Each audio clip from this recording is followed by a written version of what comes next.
Class نہم کے عزیز طلباء و طالبات، السلام علیکم۔ آج کا ہمارا سبق ہے علامہ محمد اقبال رحمۃ اللہ علیہ۔ آج کے سبق میں ہم علامہ محمد اقبال رحمۃ اللہ علیہ کا تعارف پڑھیں گے۔ تو سب سے پہلے ہمیں پتہ ہونا چاہیے علامہ محمد اقبال کون تھے۔ علامہ محمد اقبال ہمارے قومی شاعر، مفکر پاکستان اور نظریہ پاکستان کے خالق ہیں۔ علامہ محمد اقبال 9 نومبر 1877 کو سیالکوٹ میں پیدا ہوئے اور علامہ اقبال نے 21 اپریل 1938 کو وفات پائی۔ ہمارے قومی اور ملی شاعر، مفکر اور نظریہ پاکستان کے خالق علامہ محمد اقبال رحمۃ اللہ علیہ سیالکوٹ میں پیدا ہوئے۔ آپ کے والد کا نام شیخ نور محمد تھا۔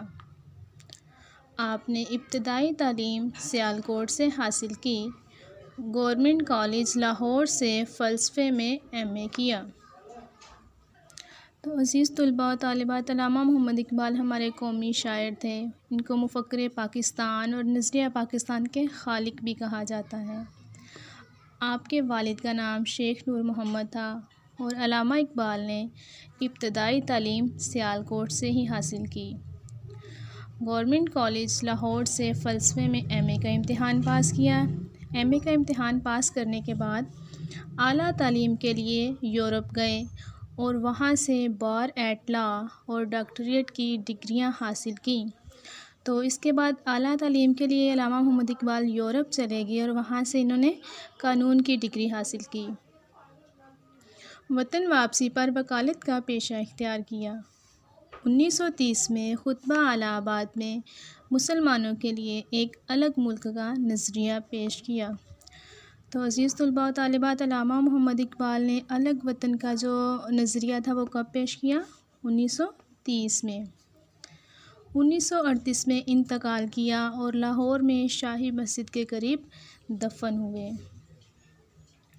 علامہ اقبال رحمۃ اللہ علیہ نے اردو اور فارسی دونوں زبانوں میں پر اثر اور پرسوز شاعری کی۔ علامہ محمد اقبال رحمۃ اللہ علیہ نے اردو اور فارسی دونوں زبانوں میں شاعری کی تھی اور ان کی جو شاعری تھی وہ بہت پرتاثیر تھی۔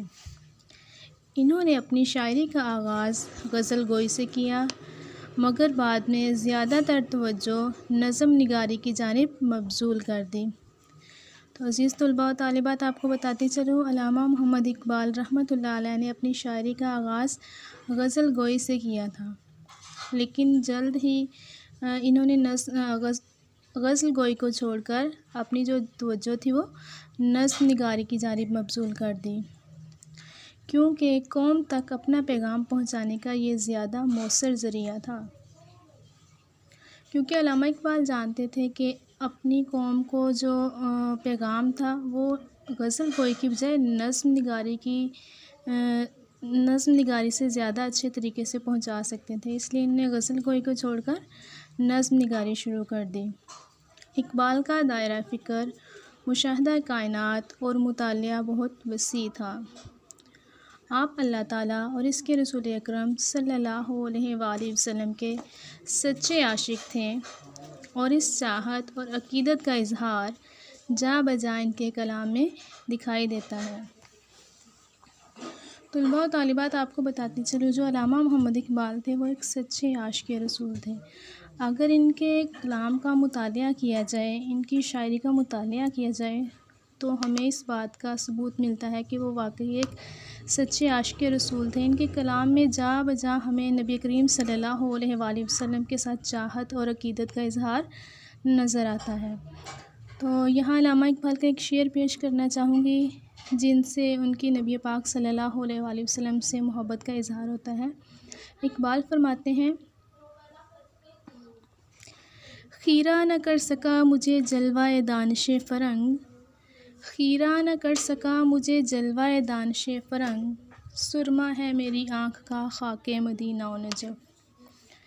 اقبال نے محض روایتی عشق و عاشقی کے موضوعات سے ہٹ کر اپنی شاعری میں زندگی، کائنات، خدا، ابلیس، عقل و خرد، تصوف، قومیت، مرد مومن، سیاست و مملکت اور خودی و بے خودی کا فلسفہ پیش کیا۔ طلباء و طالبات، آپ کو بتاتی چلوں، جس دور میں علامہ اقبال شاعری کر رہے تھے، اس دور میں جو عشق و عاشقی کے موضوعات تھے، ان کو روایتی شاعری کے طور پر استعمال کیا جاتا تھا۔ تو علامہ اقبال نے عشق و عاشقی کے روایتی موضوع سے ہٹ کر زندگی، کائنات، خدا، عقل و خرد، مرد مومن اور خودی و بے خودی کا فلسفہ پیش کیا۔ خودی و بے خودی کو اپنی شاعری کا موضوع بنایا۔ تو یہاں خودی کے حوالے سے اقبال کا ایک شعر پیش کرتی ہوں۔ خودی کو کر بلند اتنا کہ ہر تقدیر سے پہلے، خودی کو کر بلند اتنا کہ ہر تقدیر سے پہلے، خدا بندے سے خود پوچھے بتا تیری رضا کیا ہے۔ اس میں کوئی شک نہیں کہ اقبال رحمۃ اللہ علیہ جیسا عظیم شاعر و فلسفی آج تک پیدا نہ ہو سکا۔ تو طلباء و طالبات، اب بڑھتے ہیں اقبال کے شعری مجموعے کی طرف کہ اقبال نے شاعری کی کون کون سی کتابیں لکھی تھیں، وہ کس زبان میں تھیں۔ بانگ درا، بال جبریل اور ضرب کلیم ان کی اردو شاعری کی کتابیں ہیں۔ تو علامہ اقبال نے جو اردو زبان میں کتابیں لکھی تھیں، ان میں بانگ درا، بال جبریل اور ضرب کلیم شامل ہیں۔ ارمغان حجاز میں بھی کچھ اردو نظمیں شامل ہیں، جبکہ اس کا غالب حصہ فارسی زبان میں ہے۔ علامہ محمد اقبال کی جو شاعری کی کتاب ہے ارمغان حجاز، اس میں انہوں نے اردو نظمیں بھی شامل کی تھیں، جبکہ اس کتاب میں زیادہ تر حصہ فارسی زبان میں تھا۔ فارسی کے دیگر شعری مجموعوں میں پیام مشرق، جاوید نامہ، زبور عجم، رموز بے خودی اور اسرار خودی شامل ہیں۔ تو اقبال کے جو فارسی زبان کے شعری مجموعے تھے، ان میں پیام مشرق، جاوید نامہ، زبور عجم، رموز بے خودی اور اسرار خودی شامل تھیں۔ تو عزیز طلباء و طالبات، یہ تھا علامہ محمد اقبال کا تعارف، جو کہ آج کے سبق میں ہم نے پڑھا۔